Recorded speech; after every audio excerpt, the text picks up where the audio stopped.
تو آج تک حقوق الرحمان کمیشن رپورٹ اسکولوں میں، کالجز میں اور یونیورسٹیز میں پڑھائی جا رہی ہوتی.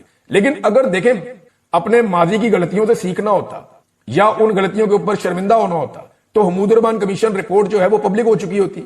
لیکن وہ پبلک آج تک نہیں ہوئی. اسٹیبلشمنٹ نے آج تک جو کچھ بھی کیا اس کو کبھی بھی نصاب کا حصہ نہیں بننے دیا. تو وہ یہ نہیں چاہیں گے کہ جو کچھ 2024 کے الیکشن میں انہوں نے کیا وہ نصاب کا حصہ بن جائے. تو اس لیے اس کے اوپر مٹی ڈال کے وہ آگے بڑھنے کی کوشش کریں گے اور ایک نیا الیکشن ہی ہو سکتا ہے. پاکستان تحریک انصاف اب کر کیا رہی ہے؟ پاکستان تحریک انصاف کے دو مشن ہیں. اس کو ذرا آپ غور سے سمجھ لیں جو وہ کر رہے ہیں، اور اس کے مقابلے میں دوسری طرف سے پی ڈی ایم کی جماعتیں یا حکومت یا ان کا میڈیا کیا کر رہا ہے یہ بھی میں آپ کو بتا دیتا ہوں. پاکستان تحریک انصاف کا یہ ہے کہ حکومت کے پیچھے سے اسٹیبلشمنٹ کی سپورٹ نکل جائے. یعنی یہ جو حکومت ہے اس وقت جو بیٹھی ہوئی ہے اس کو مکمل سپورٹ ہے پاکستان کی ملٹری اسٹیبلشمنٹ کی. یہ عالمی اخبارات میں، میڈیا میں ہر جگہ لکھا جاتا ہے، میں کوئی اکیلا نہیں کہہ رہا، سب کہتے ہیں کہ، اور یہ سب جانتے ہیں، یہ سارے کے سارے ہی جانتے ہیں، نیریٹو ایک ہے، بیانیہ ایک ہے، ہر چیز ایک ہے. پاکستان کا معیشت سے لے کے دہشت گردی کے معاملات لے کر اور پاکستان کے جتنا بھی عوامی سٹرکچر ہے سب کچھ تباہ کرنے کے باوجود پوری سپورٹ جو ہے اس حکومت کو اسٹیبلشمنٹ کی ہے، ورنہ یہ حکومت تو 5 منٹ نہیں چل سکتی. تو حکومت کو اسٹیبلشمنٹ کی سپورٹ ہے.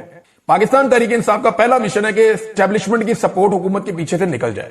لیکن وہ تو نکلے گی نہیں، کیونکہ اس وقت معاملات ایسے ہیں کہ اسٹیبلشمنٹ اور حکومت دونوں عمران خان کو اپنا دشمن سمجھتے ہیں، اور انہیں لگتا ہے کہ عمران خان آ گیا تو ہم دونوں کے لیے مشکلات ہو جائیں گی. اب اسٹیبلشمنٹ کی سپورٹ حکومت کے پیچھے سے کیسے نکلے اس کا پاکستان تحریک انصاف نے حل نکالا، اور وہ ایسے نکالا ہے کہ اسٹیبلشمنٹ کے پیچھے سے جو امریکن سپورٹ ہے وہ نکال دی جائے. یعنی ابھی تک جو کچھ بھی اسٹیبلشمنٹ کر رہی ہے اس میں اسٹیبلشمنٹ کو پیچھے سے امریکن سپورٹ ہے. اگر امریکن سپورٹ اسٹیبلشمنٹ کے پیچھے سے نکل جاتی ہے تو پھر اسٹیبلشمنٹ کی سپورٹ حکومت کے پیچھے سے فوراً نکل جائے گی.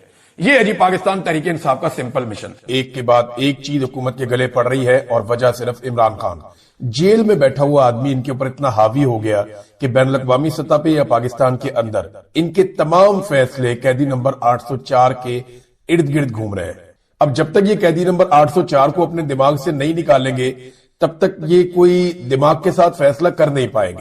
پاکستان نے اپنا 7-8 دہائیوں پرانا موقف تبدیل کر دیا ہے، اور یہ موقف اسرائیل اور فلسطین کے بارے میں ہے. اس کے پیچھے ڈونلڈ ٹرمپ کی طاقت ہے، اور ڈونلڈ ٹرمپ سے پاکستان کے اپنے تعلقات بڑھانے کی جو خواہش ہے وہ اس کے پیچھے کار فرما ہے.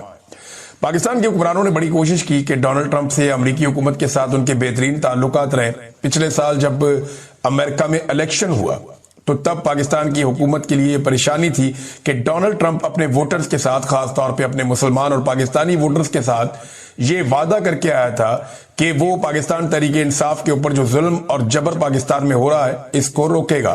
اس خوف کی وجہ سے پاکستانی حکمرانوں نے، پاکستان کی ملٹری اسٹیبلشمنٹ نے، خاص طور پہ فیلڈ مارشل عاصم منیر نے، محسن نقوی نے اور شہباز شریف نے اپنی پوری طاقت کا استعمال کیا کہ کسی طرح بھی ڈونلڈ ٹرمپ کو رام کیا جا سکے. اس کے لیے انہوں نے خوشامد کا رستہ اپنایا اور بہت ساری لابنگ فرمز جو ہیں ان کو بھی ہائر کیا.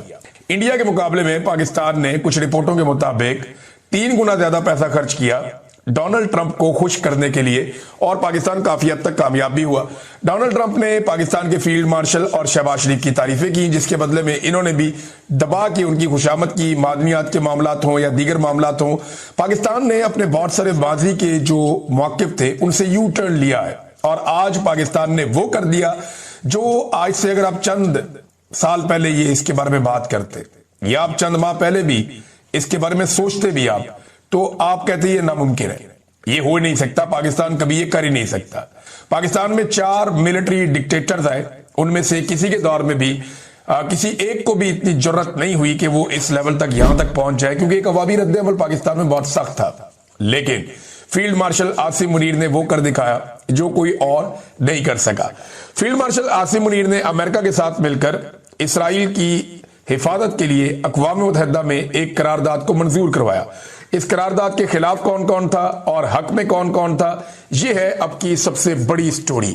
چین نے، رشیا نے اور حماس نے اس سے اختلاف کیا.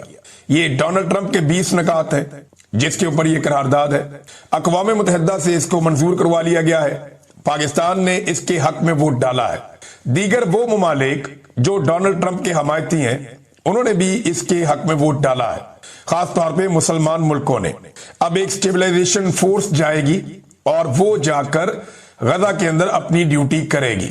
میں آپ کو ایک بات یاد دلاؤں کہ ایک دن اسحاق ڈار صاحب نے کہا تھا کہ یہ وہ معاہدہ نہیں ہے جو ہمارے ساتھ شیئر کیا گیا تھا، یا جو بات ہمارے ساتھ ہوئی تھی امریکہ کی، یا جن چیزوں پر ہم نے اتفاق کیا تھا، یا جو معاہدہ ہمارے ساتھ شیئر کیا گیا تھا، یہ وہ معاہدہ نہیں ہے جو آج چھپوایا جا رہا ہے۔ اس وقت اسحاق ڈار صاحب بھاگ گئے تھے، پیچھے ہٹ گئے تھے، لیکن پھر اس کے بعد ہم نے دیکھا کہ جس طریقے سے تحریک لبیک کا قتل عام ہوا، اور اس قتل عام کے بعد جیسے خوف پاکستان میں پھیلایا گیا، اس خوف کے بعد ایسا لگتا ہے کہ پاکستان میں کوئی بھی موجودہ ملٹری اسٹیبلشمنٹ کے خلاف، اسرائیل کے خلاف یا فلسطین کے حق میں کھڑا نہیں ہو پائے گا، ان کے موقف کو ڈینائی نہیں کر پائے گا، ان کے مقابلے میں آ نہیں پائے گا۔ یہ حکومت کو اس بات کا آئیڈیا ہے، اور انہوں نے اپنے عالمی سہولت کاروں کو خوش کرنے کے لیے یہ بتایا بھی کہ اگر پاکستان میں خون بھی بہانا پڑا تو کوئی مسئلہ نہیں ہے، آپ ایزی ہو جائیں، کیونکہ اس کو اس کے ساتھ لوگ جوڑ کر دیکھتے ہیں۔ اب آ جائیں کہ یہ جو قرارداد پاس ہوئی ہے، اس میں کیا کیا جائے گا۔ عالمی استحکام فورس کی غزہ میں تعیناتی ہوگی، اسرائیلی بارڈر کو محفوظ بنایا جائے گا۔ کون بنائے گا؟ یہ جو مسلمان ممالک کی فورس ہے وہ اسرائیل کی حفاظت کرے گی، اس کے بارڈر کو محفوظ بنائے گی۔ غزہ کو اسلحے سے پاک کیا جائے گا، یعنی کسی قسم کا خطرہ غزہ سے کبھی بھی اسرائیل کو نہیں ہونا چاہیے، اور حماس کو غیر مسلح کرنا بھی اس کے اندر شامل ہے۔ حماس کے پاس مختلف ہتھیار ہیں، راکٹ ہیں، بعض اوقات ان کے پاس راکٹ لانچرز ہیں، ان کے پاس چھوٹے اور بڑے ویپنز ہیں حماس کے پاس، لیکن وہ بہت محدود ہیں اور بہت تھوڑے ہتھیار ہیں ان کے پاس، لیکن حماس کو بھی غیر مسلح کیا جائے گا۔ حماس نے اس قرارداد کو مسترد کر دیا۔